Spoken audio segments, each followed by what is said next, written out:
Well, hey everybody, I'm John Redland, and this is my review of AEW Dark from Indianapolis.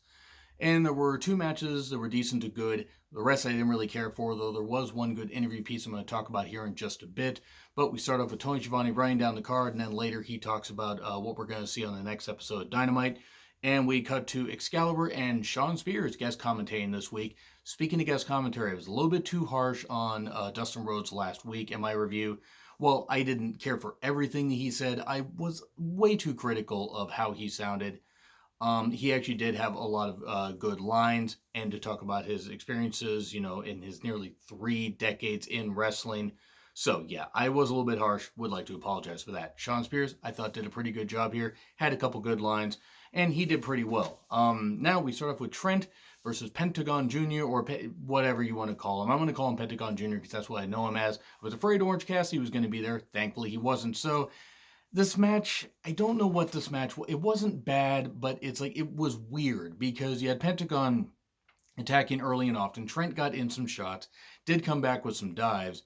There were these weird moments in this and other matches where it was like the production truck was supposed to show these replays but didn't show these replays, but you hear the audio and stuff playing and you're thinking you got a billionaire, or at least the son of a billionaire, that's funding this, and you guys can't show the replays. I mean, why are you doing that? That's pretty damn stupid. I mean, every company makes mistakes, do not get me wrong, but that was pretty damn weird. It would have been weird if, he had said, okay, let's go with this replay, and they didn't play the audio and everything, but they showed it for the people in the live crowd, but they played the audio and stuff like that. So it was just weird. This audio would play over these matches. It was just very, very odd. It was just very strange and very unusual, and something for that's supposed to be a professionally run company that was a little bit odd. That being said, mistakes do happen. We get a destroyer for 2. We get more non-replays, which was weird. We get a package pile driver on the apron. Pentagon does the arm snap thing soon afterwards, goes for the package pile driver again, and then Trent manages to hit that move that he hits, the strong zero, not storm zero, but strong zero. He hits that move. 1, 2, 3. He pins Pentagon after Penta basically gave him his 2 best moves within like a minute. It was just very, very bizarre, and I don't know why Trent won. I like Trent. I like Penta. I just don't know why Trent won here. It was just very odd and really kind of killed off Penta's finishes. I just didn't understand it. But anyway, we then cut to a Shanna video package, and she talks about growing up watching WWF. She actually says that. And how she got into wrestling, wrestling all over, going to Japan, how she almost quit last year and was like, you know what, this is going to be the end of my career. It's okay. And then she gets the call from AEW that she is signed and she has a new lease on life. And that's good. I don't know how good she's actually going to be going forward in AEW, but the couple matches I've seen her in, I was pretty impressed and think that she has a chance to grow on me and actually does have years of experience, and it'd be very interesting to see if her character grows. This is the kind of stuff they should have been doing with the women more often. Video packages. Tell us more about these women and give us a reason to be invested in them. Don't just say, hey, yeah, these women, explain on commentary and this kind of stuff. Show us video package, vignettes, this kind of stuff, and this will get people invested in the women. I wish this was on AEW Dynamite, but hey, at least they're doing something. Hopefully this can translate to having stuff on AEW Dynamite like this. So, we then have Alex Marvez interviewing Big Swole. She says, apparently she's fought through Crohn's disease. That's tough. Legit. That is really tough to overcome. So credit to her for fighting through that. And then we get Big Swole versus Shanna. The crowd was split at first. This was a good match. This is the best match on the goddamn show, in my personal opinion. It was nice. These women got a lot of time. There was a good mix of power and agility. Power on Swole's end. Shannon with the agility, some nice arm drags, big old pump kick from Swole. That was insane. That was a great pump kick. She then focused on the neck. There was a nice, chop battle and stuff like that. That was some good stuff. Big old crossbody by Shannon for 2, and stomp to Swole's back for 2. And then Swole goes for her variation, like a winding slam, almost a deep 6 like move, and then gets a big knee afterwards for 2. And then Dragon Suplex afterwards from Shanna pins Big Swole for the 1, 2, 3. It was a good match. I enjoyed it. I thought it was a nice way to, showcase the women.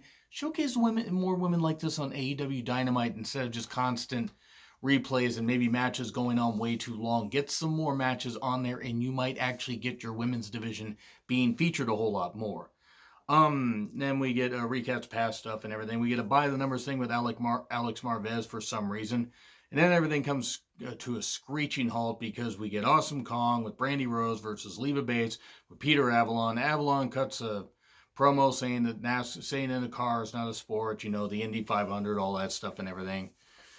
And Kong's music opens. There's 8 million ways to die. She's one. Watching Brandy on TV is another way to die. I just don't find Brandy Rhodes interesting. I'm sorry. I just don't. At least she's not in the ring. This is the best you can do for Kong. It's just weird. She beats Leva Bates easily, and then they do the weird haircutting thing. And why is this happening? It's not interesting. It's not interesting. It's not good. It's not a way to get heel heat. It's just like, okay, she's cutting hair. What are they going to do? Have the women all human centipede together at some point? You knew I was going to find a way to work that line in on an AEW review as well. But just, I don't know why. I don't know why this is happening. I don't know why, and I don't care. And then we get Jack Evans versus Kenny Omega. AAA Mega Championship match. Good enough for what it was.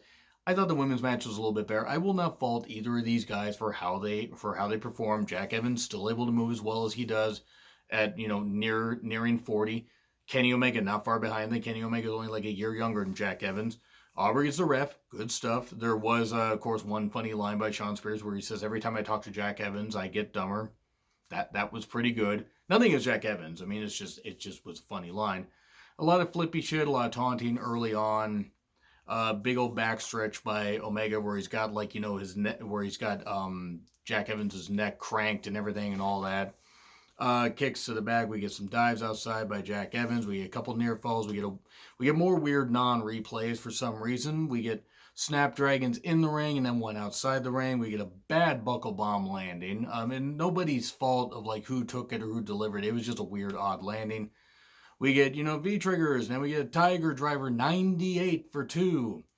And then a couple moves, and then one Wing Angel 1, 2, 3. So, Omega retains to the shock of nobody. He'll probably lose the AAA championship within, I don't know, a couple months, but I don't know. I honestly, I try to follow as much wrestling as I can. I'm not able to follow AAA. I know there's only so many hours in the day. C+. It was... Outside of the women's match and that main event and the Shanna video package, I didn't really care about much of this stuff. So anyway, C+. If I forget to put a poll up there, please let me know what you think in the comments.